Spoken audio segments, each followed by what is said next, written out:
The year is 1999, and 8-year-old me is obsessed with the game GoldenEye. Load a rumble pack. So obsessed that I drew pictures of some of the guns and taped them to my 3rd grade desk. When my teacher, Mrs. Sandberg, saw the picture, she nervously told me that we probably shouldn't have pictures of guns on our desk. You know, because of Columbine. This was the first time I heard that word, and I had no idea what it meant.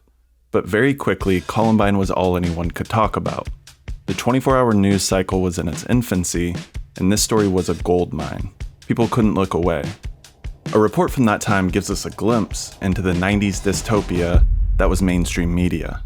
They cornered students in the cafeteria and the library, where there was nowhere to run. Witnesses say they laughed as they fired their weapons, executing their classmates who begged for their lives. Then spontaneously started shooting people. It's so tone-deaf and disrespectful that it feels like satire. The graphic looks like a movie poster for a bad Tarantino ripoff.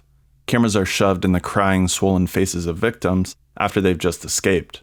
And news anchors sound like they're describing the plot of Die Hard instead of reporting on a tragedy. And there were the outfits, the dark coat and boots associated with Hollywood's more violent scenes. America desperately needed adults in the room, people who could portray tragedy with both compassion and objectivity.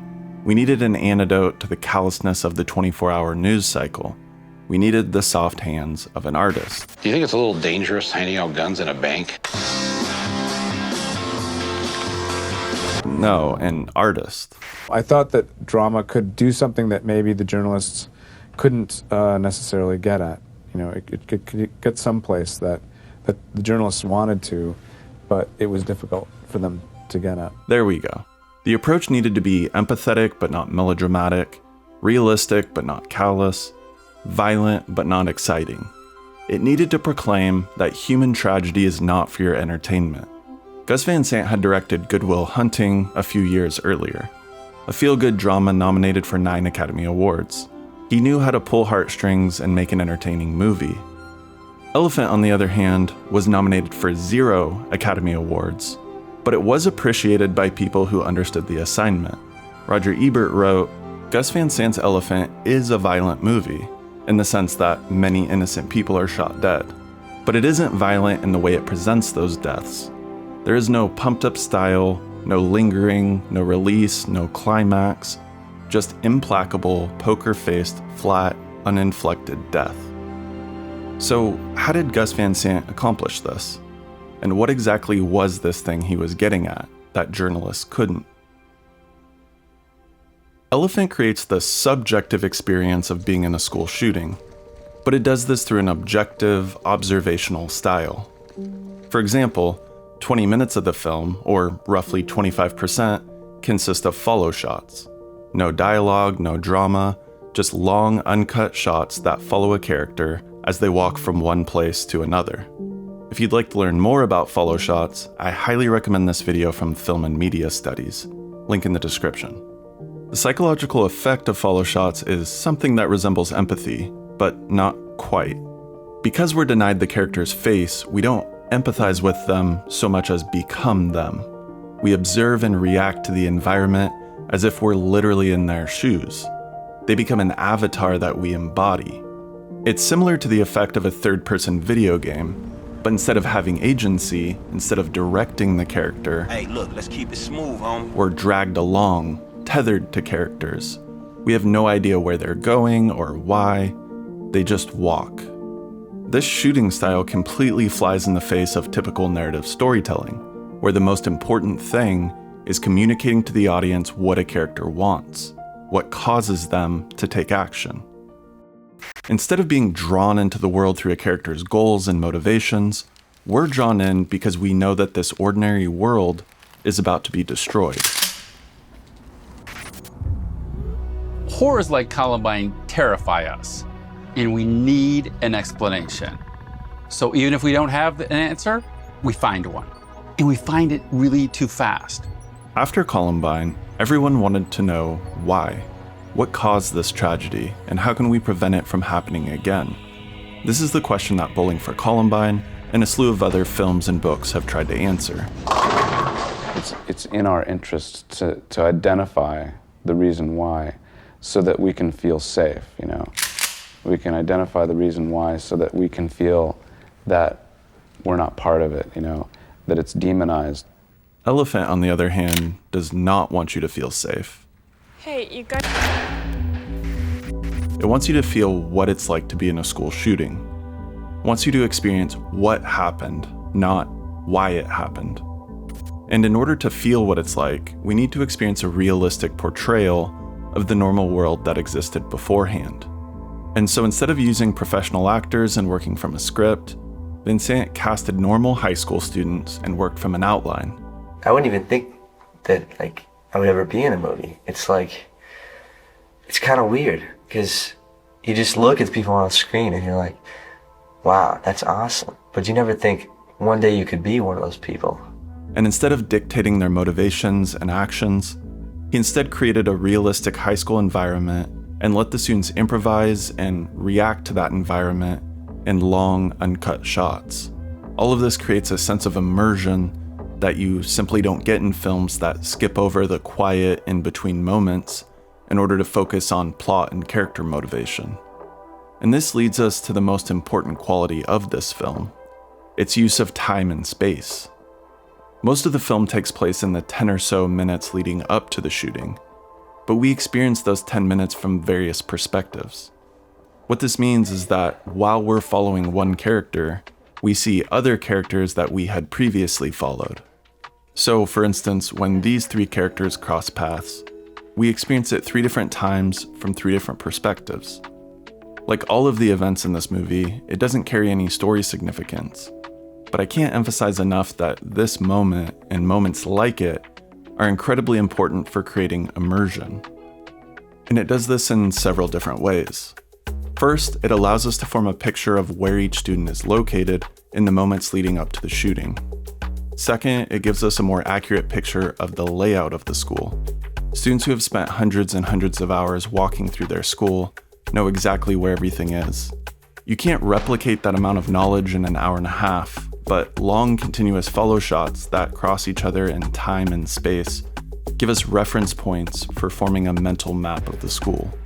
And third, how students interact with each other in these exchanges gives us a picture of the social connections that exist.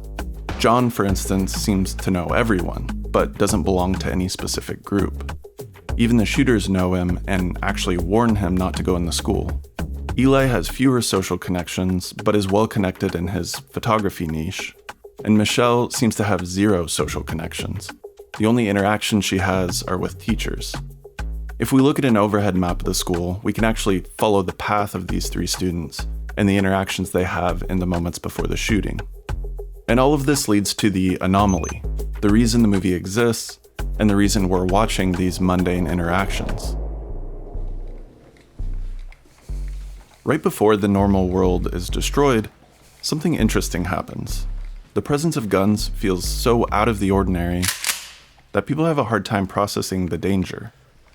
This failure to process danger was present during the Columbine shooting as well.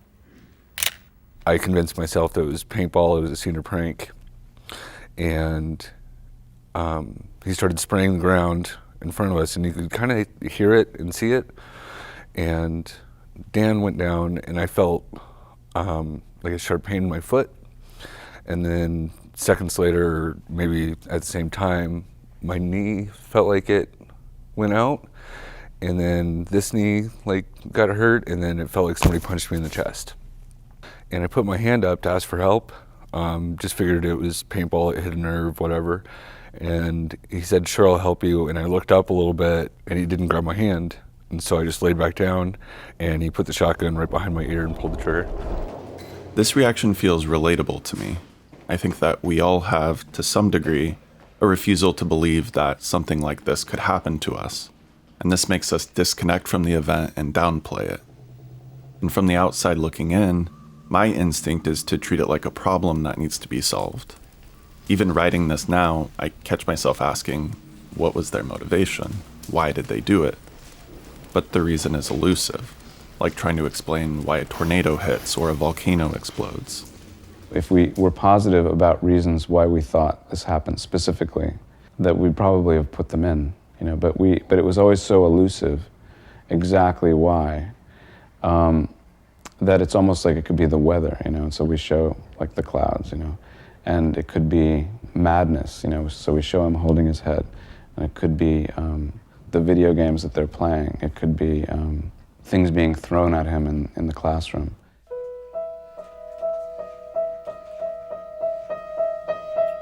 A lot of storytellers try to make immoral characters relatable, the tragic anti-hero.